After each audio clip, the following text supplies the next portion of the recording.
siya? Or Kasi European. Spain? Spain or France. A lot of text messages are coming in that he's in France. Nasa Europe raw, mga kaboses, mga babayan, itong si Zaldico, ano po? Ba't ang layo-layo? Di ba yung sinabi unang-una, ano po, nasa US, mga kaboses, mga babayan. Bakit ngayon, ang layo na ng pinuntahan, ano po, ni Zaldico? Kung totoo man ho ito, mga kaboses, mga babayan. Ano kayang agenda nitong Zaldico na ito? At ngayon po, mga kaboses, mga babayan, ay blue notice po mula po sa Interpol laban o kay Zaldico ay inahanda na raw po na hilingin ng Department of Justice. Naku, lagot kang Zaldico ka. Ha? Kasi mukhang nilaglag ka yata talaga no, ng mga kasamahan mo. Ano? Para bagang pinagtulungan ka ngayon. Ano po ito? Si Secretary Boying Rimulya, yung nagpasimuno nito, di ba? Naglabas na rin. Mga kaboses, mga kababayan, naglabas na rin ng mga pangalan ng mga posibleng kakasuhan.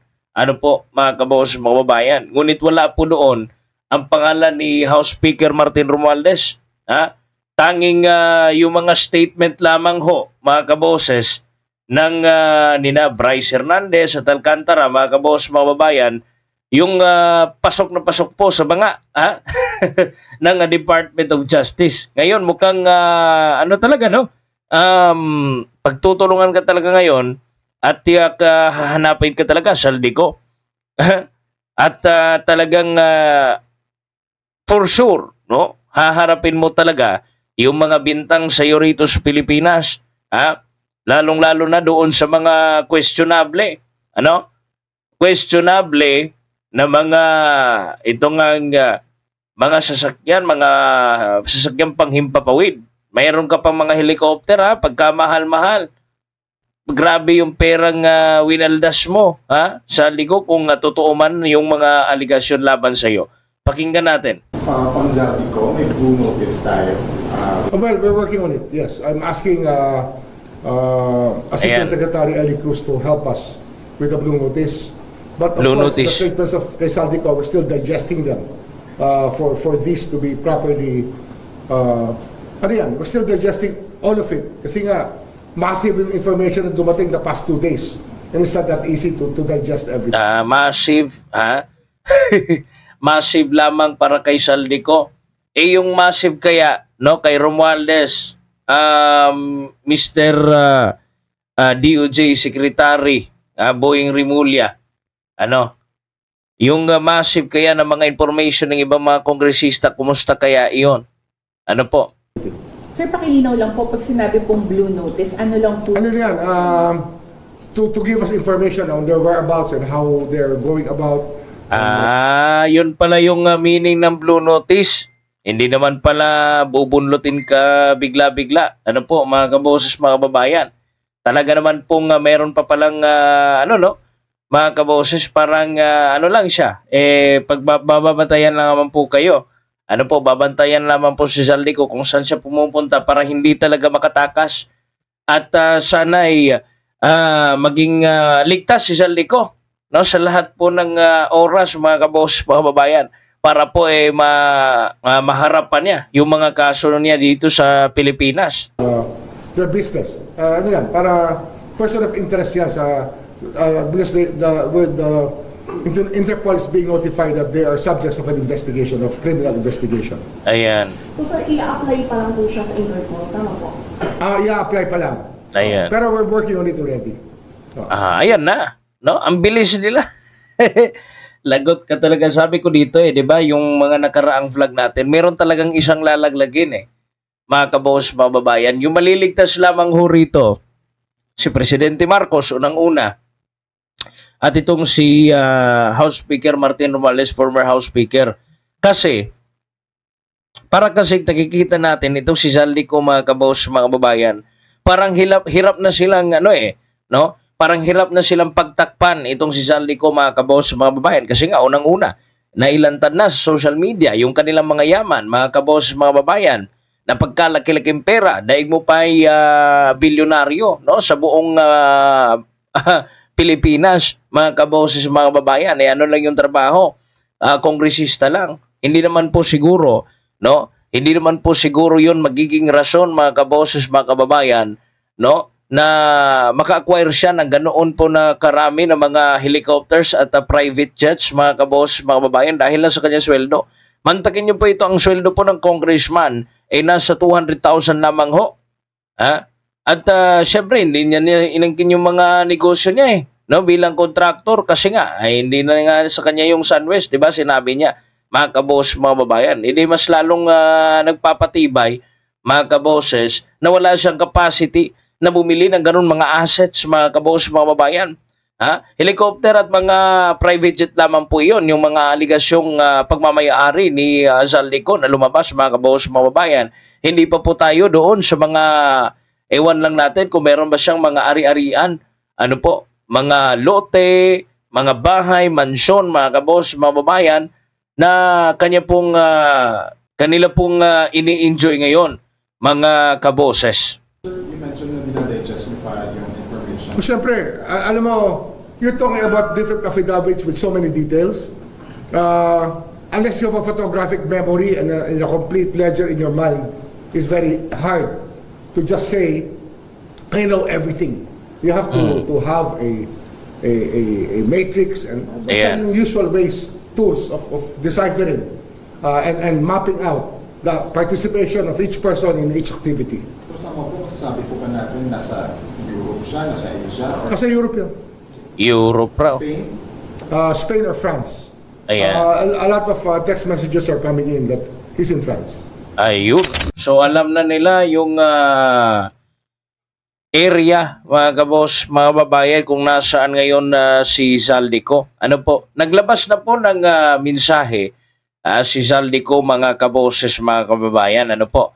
Naglabas po siya ng mga message at saka para bagang nalulungkot, nababahala na si Zaldico, mga kaboses. Ano po? Ha? Ito, artikulo po ito mula po sa Rappler. Zaldico vows to return the Philippines. Doesn't say when. Hindi po niya sinabi kung kailan, mga kaboses, mga kababayan. Ngunit, meron po siyang, mga kaboses, mga kababayan, pinalabas po na statement. Ayon po sa kanya, ano po, mga kaboses, biktima raw ho siya ng political pressure matapos po bawiin ng Kamara ang kanyang travel clearance. So, basahin po natin ito pong artikulo mula po sa Rappler. Zaldico vows to return to the Philippines. Doesn't say when. Ayan. Ayun po dito, ako, Bicol Representative Zaldico vowed to return the Philippines but is non-committal on whether he will do so before the deadline given by the House of Representatives. Ayun po sa kanya, mga kaboses, I have every intention of returning to the Philippines. Ano po? I am also intent on belying the false claims made against me before the proper forum. Ayan. Yet, I am very much apprehensive about what awaits me should I return to the Philippines given that the public and your good office have prejudged me. Ayun, meron na palang prejudgment daw, mga kabos, mga babayan. Ko said in his letter to Speaker Bojidi. Sulat po niya iyon para po kay Speaker Bojidi. Ayun po sa kanya, I hope that when I return to the Philippines, I would be afforded due process and that you would ensure the safety of my family and me. Ayan, natatakot na si Zaldico, mga kaboses, mga kababayan. Kasi nga, unang-una, ito mukhang wala na talaga siyang takbo. Kasi unang-una, mga kaboses, gusto na ngayon ng DOJ na habulin siya. Ipahabol sa Interpol para ma-monitor yung kanya pong whereabouts, mga kabos, mga babayan.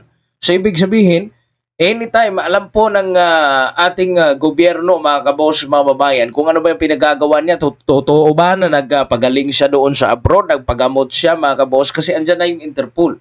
Ano po? Cole lamented this decision to revoke the travel clearance issued to him by the House under the leadership of this predecessor, Martin Romualdez. He expressed grave concern that the House was supposedly depriving him of the time needed for medical care that I have long previously scheduled. Ayan. it is unclear that what health issue he is facing kasi wala pa pong declaration, no? Bilang public servant sana, pinaalam po niya sana, no po, mga kaboses, mga babayan, pinaalam po niya sa mga taong bayan na meron akong sakit. Ang sakit ko ay ganito kasi karapatan po ng taong bayan na malaman yun, lalo na po sa panahon ngayon na siya po isa sa mga tinuturo na naglamon, mga kaboses, mga babayan, sa kaban po ng ating bayan. Ano po? Co-acknowledge he has until Monday, September 29 or 10 days from the receipt of the letter revoking his travel clearance to come home. Failure to do so puts him at risk of disciplinary action in the House. His political enemy, Navotas Representative Toby Tiangco, already filed a complaint against him with the Ethics Committee. Ayan, mga kaboses, mga babayan. So, ang tanong po natin ngayon, pressure nga ba o hustisya? Totoo nga bang politically motivated? Kayo mga kaboses, mga babayan, totoo nga bang politically motivated ang galawan o mayroon ba talagang matibay? O may matibay po talagang ebidensya sa kanya pong mga kaso, mga kabos, mga kababayan. Although sa sinabi niya po, no, tungkol po sa due process, karapatan po ng kahit ho na sinong akusado ang due process, pero, paano nga ba kung tuloy-tuloy ang pagtanggi nitong Zaldico na ito kung na humarap, mga kabos, mga babayan? Ano po?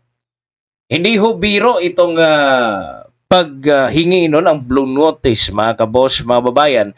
Ibig sabihin nitong gobyerno ito seryoso sa paghahanap sa kanya, mga kabos, mga babayan.